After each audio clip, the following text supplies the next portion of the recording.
आज की बात, स्वागत। आप जानते हैं कि आज की बात में इस समय हम लोग जो एशिया में जो महान सम्राट हुए हैं, जिन्होंने बुद्ध धर्म के प्रचार प्रसार में कोई अपना योगदान दिया है, उन सम्राटों के प्रति एक छोटा सा उनका जो परिचय है, वो परिचय आप तक पहुंचाने का ये कार्य चल रहा है। और इस समय हम जो ये परिचय आप तक पहुंचा रहे हैं, ये आता है भिक्षु मेधनकर जी से, यानी कि भदंत डॉक्टर सावंगी मेधनकर जी, जिन्होंने ये संशोधन किया है। तो आइए इसी कड़ी में हम आगे बढ़ते हैं।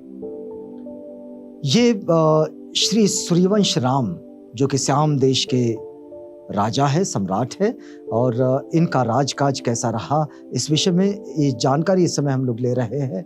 पिछले कड़ी में हमने देखा कि कैसे थाई समुदाय जो है वो बुद्धिज्म की ओर वो कैसे झुकता चला गया।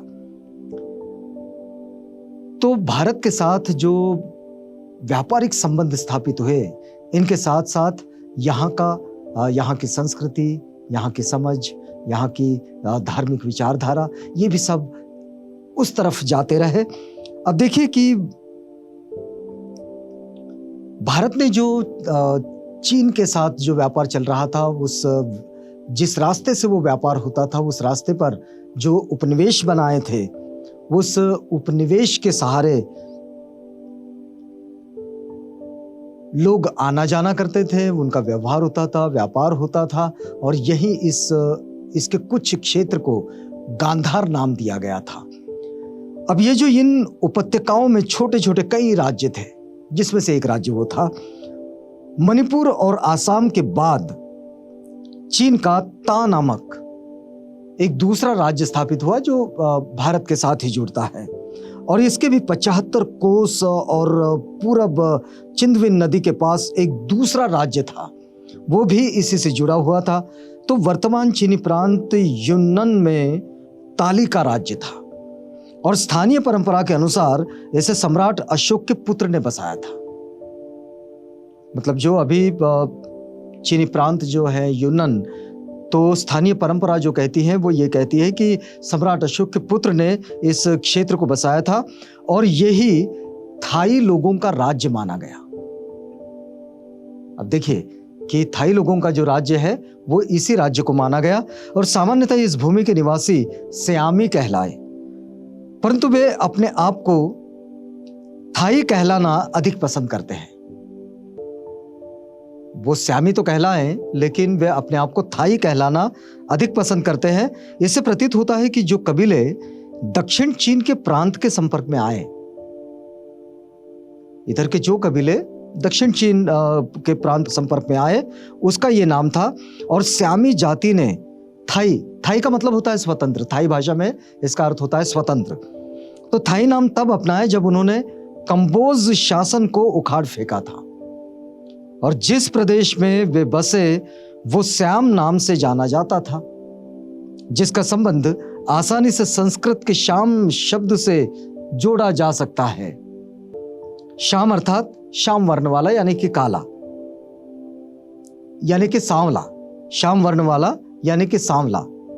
तो ये नाम चंपा के 1052 ईस्वी के शिलालेखों से प्राप्त होता है, और गेरिनी के अनुसार इस निष्कर्ष पर पहुंचा जा सकता है कि प्लोटेमिका समर्दे यानी कि साम्राट यही था।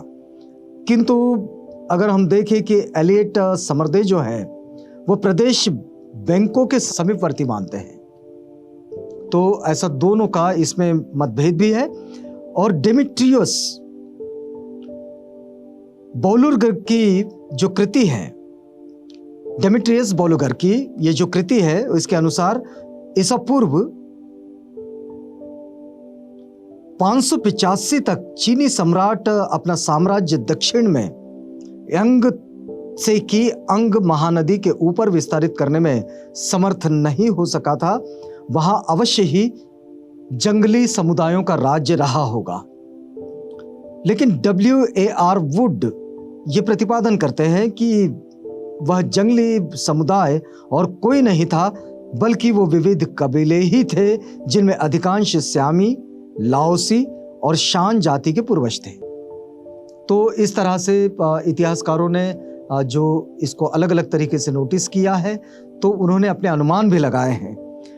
लेकिन ईस्वी सन 69 में थाई कुमार लियू माओ ने हान वंशीय मिंगती चीनी सम्राट की अधीनता स्वीकार की थी और उसके साथ 77 नेता 51,890 परिवार थे, जिनकी संख्या लगभग 5,53,700 के आसपास थी। तो ये ईस्वी सन 78 में थाई चीन के विरुद्ध विद्रोह कर स्वतंत्र हुए। देखिए, ये बड़ी महत्वपूर्ण घटना है कि थाई चीन के विरुद्ध 78 में थाई लोग चीन के विरुद्ध विद्रोह करके स्वतंत्र हुए और उन्होंने पुनः 225 में उन्हें चीन के अधीन हो जाना पड़ा।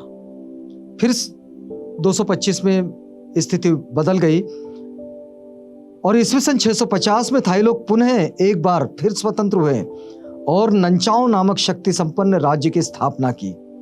और उस समय थाई जनता सिनुले राजा जो थे उनके द्वारा शासित थी और तांग वंश के सम्राट काओत्सोंग इनके साथ मैत्री स्थापित करने के लिए उसने एक राजदूत मंडल चीन भेजा था। अपना एक राजदूतों का मंडल भी भेज दिया था चीन में। तो थाई समुदाय बाद में जितनी धार्मिक हुई, शुरू में वो उतनी ही युद्ध प्रिय रही है। मतलब अभी जो आप अभी की स्थिति में देखते हैं कि वो जैसे बहुत धार्मिक है, बुद्ध धर्म में उनकी बड़ी उसके आचरण में रुचि है, लेकिन वो शुरुआती समय में बहुत ज़्यादा युद्ध प्रिय भी रही। तो थाई राजा मिलोको ने 745 में तिब्बत पर आक्रमण कर कई नगरों पर अधिकार किया और ईस्वी सन 750 में गद्दी पर बैठने के बाद कोलोकेंग सम्राट का निमंत्रण पत्र चीन गया। वहां हुनन के राज्यपाल ने उसको अपमानित किया और चीन से लौटते ही उसने इस अवज्ञा का बदला ले लिया और फिर उसने चीन पर आक्रमण करके 32 नगर और गांवों को छीन लिया। तो चीनी राजवंश जो है उसके इतिहास से यह ज्ञात होता है कि नंचाओ एक बलशाली राज्य था और शताब्दियों तक चीन के साथ वो संघर्ष करता रहा था। अब देखिए कि श्याम में बुद्ध धम्म ईसा की प्रथम या द्वितीय शताब्दी में पहुंचा। पौर्गितुक और फापाथोम में पुराविद्या के अन्वेषण कार्य से इस मत की पुष्टि भी होती है कि फापाथोम बैंकॉक के पश्चिम में लगभग 3 मील पड़ता है और इसी प्रकार पोंगतोक इसके भी आगे लगभग 20 मील पश्चिम में है। विहार और संघारामों के खंडर, बुद्ध प्रतिमाएं, शिलाओं पर उत्कीर्ण बौद्ध धम्म के अनेक चिन्ह या संकेत जैसे धम्म चक्र और प्रथम अथवा द्वितीय शताब्दी के माने जाते हैं, पर्याप्त मात्रा में और जो गुप्त कला से प्रभावित दिखाई देते हैं यहां उपलब्ध है और विद्वानों ने इन्हें द्वारावती परंपरा के माना है। जो इसका संशोधन करने वाले, अध्ययन करने वाले लोग हैं, इन्होंने इसे द्वारावती परंपरा का माना है और ह्वेनसांग के काल में द्वारावती राज्य उत्कर्ष पर था और इसका वर्णन ह्वेनसांग के यात्रा वर्णन में मिलता है। तो इस समय आज की बात में हम लोग श्याम देश यानी कि थाईलैंड का जो इतिहास है उस इतिहास को इस परिप्रेक्ष्य में समझ रहे हैं कि वहाँ के जो राजा है श्री सूर्यवंश राम, इन्होंने किस तरह बुद्धिज्म को प्रचारित और प्रसारित करने में अपनी भूमिका निभाई, योगदान दिया, क्योंकि इतिहास उन्हें एक महान बौद्ध सम्राट के रूप में दर्ज करता है। तो आइए इस कड़ी में यहाँ पर रुकते हैं। अगली कड़ी में आपसे भेंट होगी। वादा करते हैं कि आपसे जरूर मिलेंगे। अब इजाजत दीजिएगा।